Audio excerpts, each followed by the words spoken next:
Jana anatin'izay trangana tsy fandriampahalemana izay any isika dia lavin'ny balany mpitandron'ny filaminana ireo telahy mpandroba eny amin'ny faritra ny Pasanimalo sy ny manodidina saika hanohitra ireo mpitandron'ny filaminana moa ireto jiolahy ireto ary voatery nitifitra avy hatrany mpitandron'ny filaminana antony nisiny ainana fohy rahantsika indray ny sary. Ny fanehitra tamin'ny polisy avy amin'ny boriboritany faharoa tetsy Ampasanimalo i Nainabe sy ny namany izay jiolahy rendany amin'ny fanafiana kioska teny Ampasanimalo sy Androndra. Raikitra ny fifanjevona teo amin'ny mpisamborana azy telo mirahalahy ireto ka samy maty voatifitra avokoa izy ireo. Raha ny fantatra dia nisy basy pleta vita gasy tany amin'izy ireo ka saika namaly ireto polisy indrindra izy ireo no tsy maintsy nitifitra avy hatrany ireto mpitandro filaminana ka izany no nitarika ny fahafatesan'izy ireo. Jiolahy anankitelo tokotoko tamboho folo teny Ampasanimalo teo akaikin'ny CRS misy fanaovam-bola teo dia efa 3 herinandro lasa izay nisy olona nametraka fitoriana teto aminay dia ireo olona nametraka fitoriana ireo zany misy ny anankiray ny resaka teny Ampasanimalo efa mivoaka gazety io ny aferana 11 millions resaka ataka io dia nisy koa société anankiray teny Androndra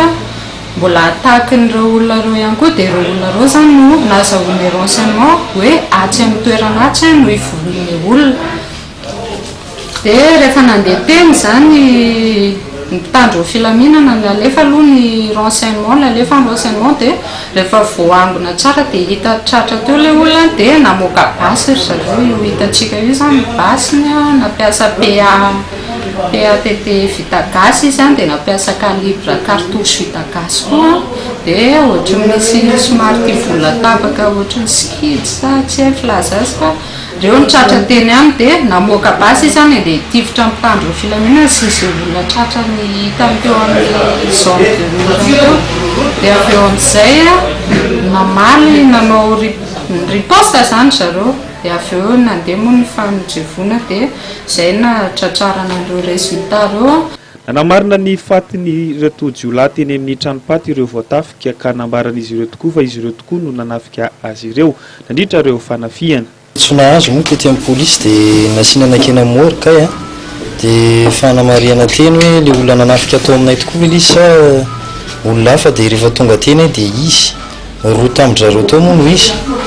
izany hoe efa maty dia ny zavatra niseho tamin'ny teny aminay dia roalahy izy nanafika atao nitondra basy dia nalainy ny vola dia nalainy ny ordi portable vola angamba mbola tsy voaremarqué mahitsy satria nenay puce mbola tsy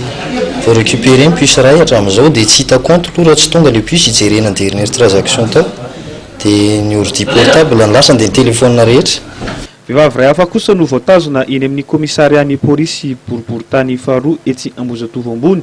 niaraka tamin'ny Nainabe sy namany ity vehivavy ity nandritra ny fifampitifirana ka nohazonina natao fanadidina sy fampitorana.